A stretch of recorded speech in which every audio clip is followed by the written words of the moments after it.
ये रिश्ता क्या कहलाता है। सीरियल को सबसे पहले देखने के लिए हमारे चैनल को सब्सक्राइब करें तथा वीडियो को लाइक करें। आज के एपिसोड की शुरुआत पोद्दार परिवार के साथ होती है, जो कोर्टरूम में तनावपूर्ण माहौल में खड़ा है। हर चेहरे पर एक डर और अनिश्चितता दिख रही है। तभी सबके आश्चर्य के बीच अरमान वकील के रूप में कोर्ट में आता है।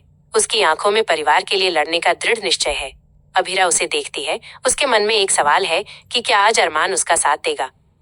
अदालत में अरमान सबूतों के साथ खड़ा होकर संजय को गवाह के तौर पर बुलाता है। संजय ये कबूल करता है कि कृष्ण ने धोखे से कावेरी दादी के दस्तखत लिए थे। ये सच्चाई सामने आते ही सब हैरान रह जाते हैं।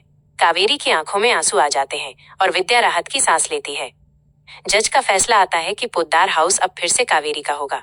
कृष्ण शर्मिंदा होकर माफी मांगता है। अरमान उसके पास जाकर हाथ जोड़कर कहता है, मुझे माफ कीजिए।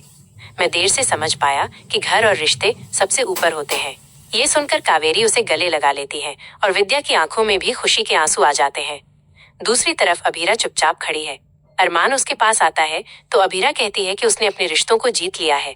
अरमान मुस्कुराकर कहता है कि अगर वो उसके साथ न होती तो वो ये सब नहीं कर पाता। इस पल उनके बीच एक नई समझदारी बनती है। घर वापस आने पर अभीरा शांत भाव से कहती है कि वो अब इस घर में नहीं रह सकती, क्योंकि वो बहू नहीं रही। ये सुनकर अरमान रुक जाता है और उससे पूछता है, अगर पत्नी नहीं तो क्या दोस्त बन सकती हो। अभीरा एक हल्की मुस्कान के साथ जवाब देती है, शायद।